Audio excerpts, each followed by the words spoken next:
And I'm sure that God has a word for us. Somehow to us, let us understand that the word for us is as explicit as the title says it.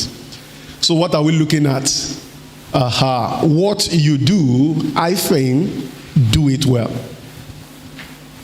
It looks almost exhaustive or conclusive, if that is the best word. Sorry, Bro John, you can talk to my wife. Do you have extra? She has extra. You know, unlike the virgins, my wife came with extra for somebody. Glory be to God. All right, what you do, do it well. And I want us to just look at his words in the book of John chapter 13.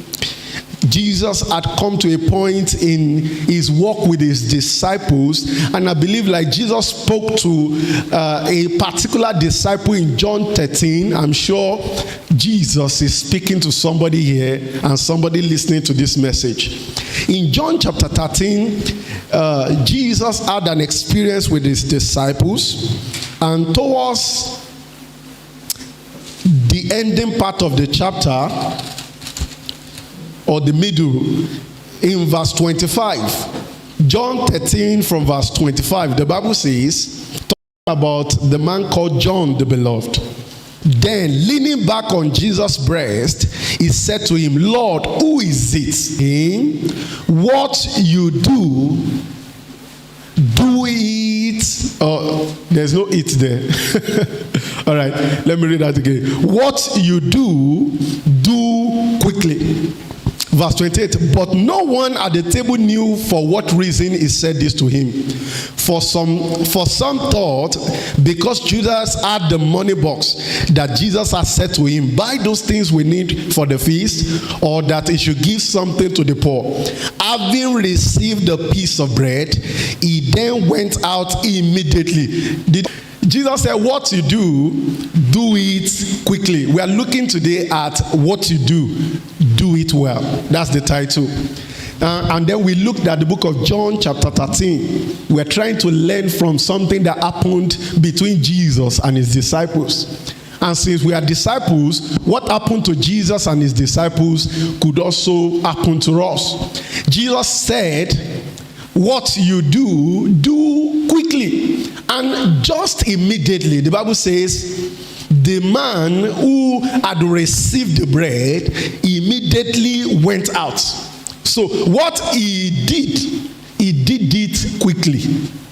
What he was doing, he did those things quickly. I want to look at today, not doing things quickly.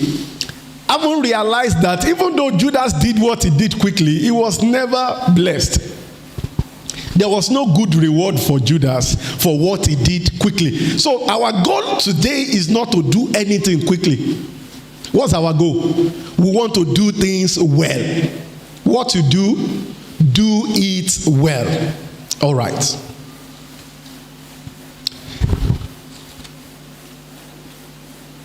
Now I want us to open our Bibles. All right, thank you, Holy Spirit. To the book of Jeremiah. Jeremiah chapter 1. Okay. Jeremiah, we'll read a few verses in that same book of Jeremiah chapter 1. Many of us are familiar with Jeremiah chapter 1 verse 5. When God was speaking to Jeremiah, before you were formed in the womb, I knew you. I had ordained you a prophet to the nations. Don't forget, God was revealing his plan to the man called Jeremiah. Now, at a point, having spoken to Jeremiah, the plan of God concerning Jeremiah was clear. Do we understand?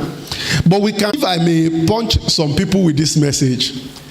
Now, when we are confronted in life, either by people close or not close to us, or by situations, and the confrontation is towards examining who we are, what we do, what do we think, what do we believe, what's our conviction, what is our persuasion, do we dilly-dally in responding, do we try to be humble? Earlier in that chapter, yet he had not started it. Imagine that conversation of what do you see lasted for 10 years or 20 years of his life. How many years would it be left for the man of God to fulfill ministry? You know, there's this dirty proverb that they have in the southwest in Nigeria. They said, if you use 20 years to prepare for madness, so when do you have less to, manifest? So they don't want people to prepare. They just want them to manifest. But the point I'm making, you don't want to be having God. You see, God, you just committed a grammatical blunder. You shouldn't say, what do you see? You will say, God, what? You will say, boy, or my son, what see thou? Or what are you saying? God, there's a way you were supposed to ask me. Lord, why did you ask me in the Bible verse passage? You should have asked me in a dream. I'm more eloquent in dream. We don't have that time. So we've seen the right disposition. I see. Gboyega Adedeji. Of course, I will not say Gboyega to God. Gboyega Adedeji. I see. There was no other question. The question God asked him was, what do you see? Not what did you see? What do you see? That was like the job that he was expected to be doing or to do at that moment. He didn't say, I touched. He said, I see. That's why we are looking at what you do it well.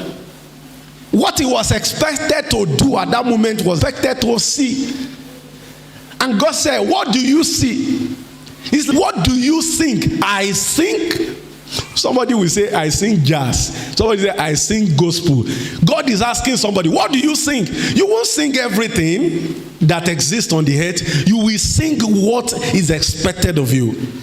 So when God comes to you in a dream or in an experience and God says, what do you teach? What do you preach? You must be able to tell God, Lord, I preach. And he says, I see a branch of an almond tree.